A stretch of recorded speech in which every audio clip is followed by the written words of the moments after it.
I wanted to share today with you just a brief review of what I learned from Christianity for Skeptics, Chapter 7. The topic was answering the Eastern mind. And so just to start out the presentation, I wanted to just give an overview about why this topic is relevant to Christian apologetics, especially at this time. Right now, the Eastern religions are really growing in popularity in the West. Youths especially are disillusioned with materialism of the West and seek other religions. And in many other ways, Eastern philosophies have gotten very popular with like yoga and in other ways that have subtly actually influenced the thought process of our cultures. And so in another section of that type of that importance, the influence is not just religious, but in terms of the philosophy and the psychology that underpins Eastern religions and their implications. That's very important for us to actually understand as Christians, what they believe and what the shortfalls are. How can we actually interact with people who have bought into this philosophical worldview? So that's what I will be speaking about briefly today. So the chapter actually mentions 3 tests for a worldview, which I'll just briefly go into. Test number 1 is about the logical consistency of that worldview, including is the thought process or the religion self-contradictory. The logical consistency is a minimal requirement for us to even understand or have any intelligibility in interacting with a religion. You don't want to be in a religion that is not true, and one of the basis of truths is that it's logically consistent. Another test is it being factually verifiable. Is that worldview factually verifiable? Is it rooted in externally verifiable history, for example, that some of its truth claims can actually be measured? And a third test is it existentially livable? What does that mean? So can the world be habitable, morally speaking or otherwise, by living consistently by the standards of that worldview? Or do persons have to actually borrow from other worldviews to actually live consistently in their lives? So any worldview, this is what the book says, any worldview that fails the above principles should be rejected. So we're just going to be given an overview of some of the tests on the Eastern religion. So firstly, logical consistency. Let's see. So the first concept that we'll be looking at with many of the Eastern religions is Pantheism. Now, part of Pantheism, pan means all, theism has to do with God. It is entrenched in the belief that everything is part of God, God is in all, God is all. And as interesting as that concept sounds, there are many logical inconsistencies in that. So you'll have quotes from some of their sacred scriptures. Brahman is the only reality, all else is illusionary. So they believe that our experiences as persons are on earth are really illusions, and that the only thing that is ultimate reality is their concept of God. And you have to tap into self to find God or a part of their God. So their goal is to merge self with God. Basically, they think that any type of idea of individualism is false, it's just an illusion.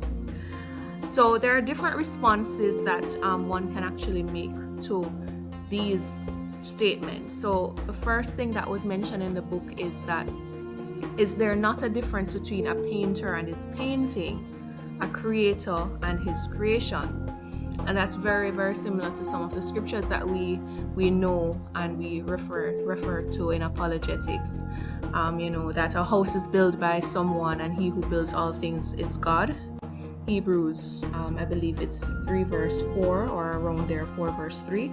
Alright, so on the screen here I have a quote from the Christianity for Skeptic books that actually gives the response to these key concepts of pantheism and in the Eastern religion. So according to the book, they say pantheism is impossible because if they are affirming that God exists but I do not exist, that I am just an illusion, that is self-contradictory, because in order to make the statement you have to exist in the first place. So if they are actually trying to affirm that you are an illusion, how did that statement come about? Is that statement itself an illusion? And so the pantheist must exist as a separate individual, and that refutes pantheism to make statements on the nature of existence. So logically it's not coherent.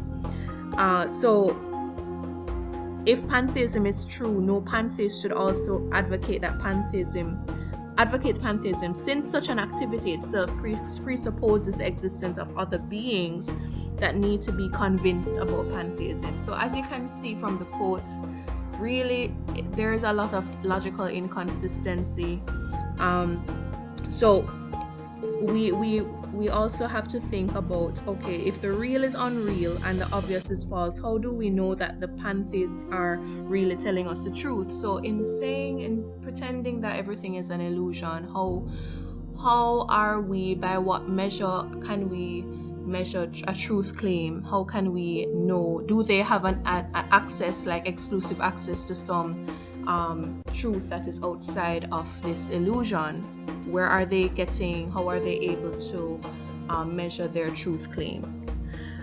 So I know this is a whole lot of sometimes these things, even though they might seem like they're trivial or how could someone believe this, it's important that we know how to really respond. So there was a quote in the book by an apologist that really brings out the point that these people can't actually live their life logically and consistently by their principles of their religion. So the analogy of crossing a busy street and you're seeing 3 lanes of traffic coming towards you, according to the pantheists, we should not even worry about it because it's merely an illusion, right? So should we bother to look for cars when we cross the street if we and the traffic and the street do not really exist? If pantheists actually lived out their pantheism consistently, would there be any pantheists left? And that's a serious question that, even though respectfully you can just ask these things, because these are real beliefs that they are trying to propose are truth claims, and yet they're not logically consistent. So that's the first test, logical consistency. In addition to that, if reality is illogical, one would ask, why should we speak or write on reality? Because you have to use logic, and without logic there's no communication possible. So if the pantheist is not saying anything logical about ultimate reality, why should anyone follow the pantheists? And why is he advocating for pantheism and not other religions if logic does not matter, right? So the next test is factual verification. So let's see, how do Eastern religions stand when they are put under scrutiny for factually verifiable information. So I'm having a table on the screen that is comparing Eastern religions with Christianity. So on one hand, Eastern religions emphasize that reality is illogical and the reason cannot lead to God. But Christianity mentions that God communicates with humans so that we can feel and know Him even in a non-mystic way. So I have 2 scriptures just as a little tip of what is in the scriptures. So in Acts 17, with Paul in Athens, he told the Athenians that God lives and moves with us so that we can feel after Him and find Him, because He's not far from any one of us. And God wants us to feel after Him and seek after Him. He's not us. He is distinct from us, but He is ready and willing to interact with us that we can know some about His nature. And in Romans 1 verse 20, it says that God's invisible qualities and His eternal power is clearly seen.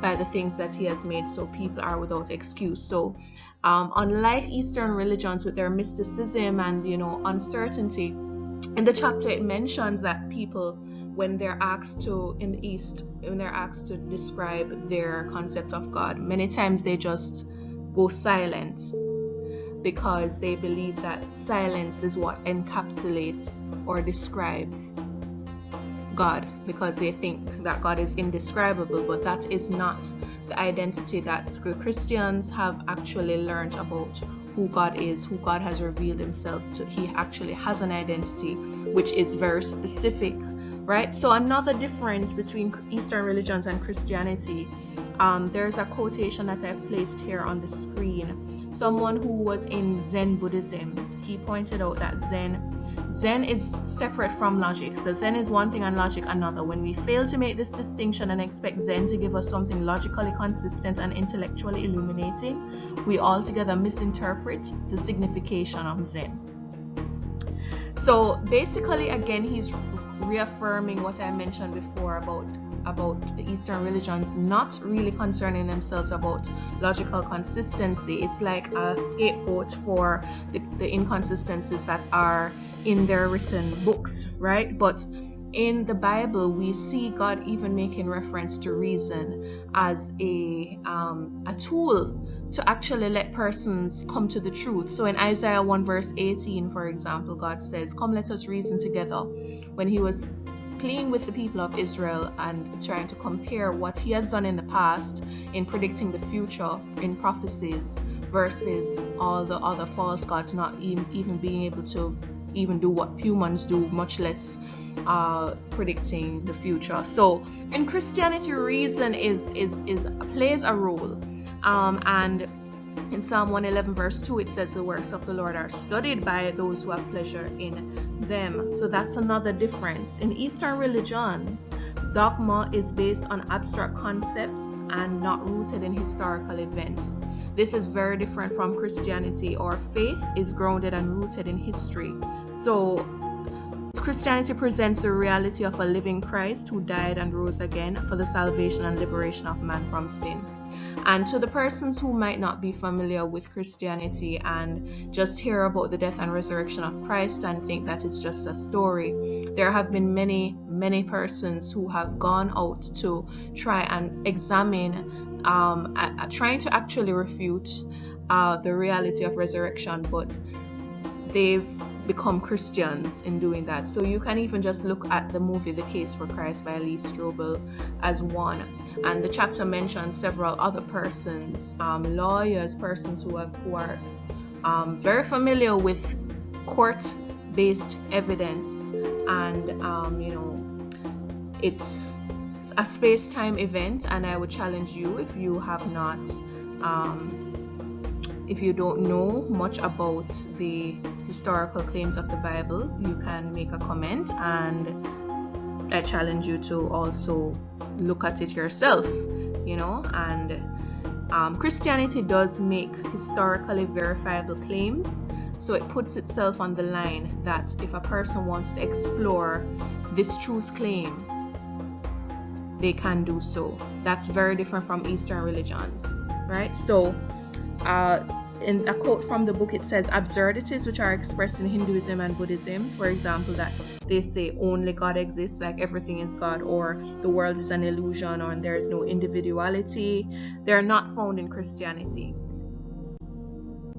Right? So, and the third test is this livable? Is pantheism and monism that characterizes Eastern religions, is it livable? Does it allow you to live a civilized life? So we're just going to look a little at the moral implications of pantheism.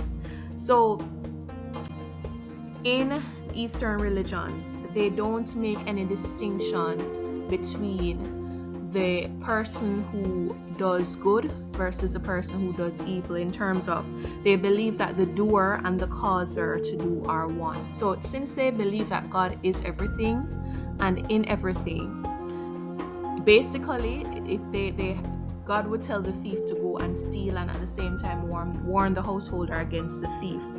And so there is no way for anyone to be offended by anything because they believe that God is everything and God is behind everything. They don't have a concept based on the readings in the chapter, at least. They don't seem to have a concept of a Satan, an opposite force. They seem to be, well, I know the Tao, but in these, like for example Hinduism, they believe that Brahman is one and there's no one to be offended from that. So there's a story that was was put in the chapter about a South African Hindu who was criticizing Christianity, but someone confronted him about his beliefs and saying that, am I not correct in saying that on the basis of your system, cruelty and non-cruelty are ultimately equal, and that there is no intrinsic difference between them? And so he actually admitted that, and he just to illustrate how absurd this is, the person actually, when the Sikh admitted that there's no difference between cruelty and non-cruelty, the man took up a kettle with boiling water and stood with it over the man's head, and then he looked up and asked him what he was doing, and then he just responded, "You said there's no difference between cruelty and non-cruelty." But the man just had to walk out into the night because, he couldn't escape that. He knows that it would be cruel for someone to pour boiling water on his head, but his religion said otherwise, basically, because their concepts of right and wrong, it's just not adequate to explain what we know within ourselves, what God has put in our conscience, that good and evil do exist and they're not the same or another part of the same coin, right? So in conclusion, when we look at Christianity versus Eastern religions, we see that Christianity definitely provides the most reasonable resource for the dignity, morality, and worthwhileness of humanity, as is quoted in the book. So human beings are not just a cosmic accident, nor a speck of dust, nor a drop of water in an impersonal ocean. We are created in the image of God and are designed to have a meaningful relationship with our Creator. And just as a final quote by Professor Paul Krishna, a former Hindu, he testified that as a Hindu, he endured self-discipline and much study for one purpose: to better himself, to achieve heaven by his own deeds. So Christianity starts with man's weakness, and it asks us to accept our selfishness and inabilities, then promises a new nature. Christ came to heal the sick, not the well or self-sufficient. So we cannot earn salvation. We cannot think that also God is everything and we can look within ourselves, because we are limited beings. Just getting ill and not being able to do anything for yourself, we realize our own limited nature, and so we definitely have to look beyond ourselves, not within ourselves, for God.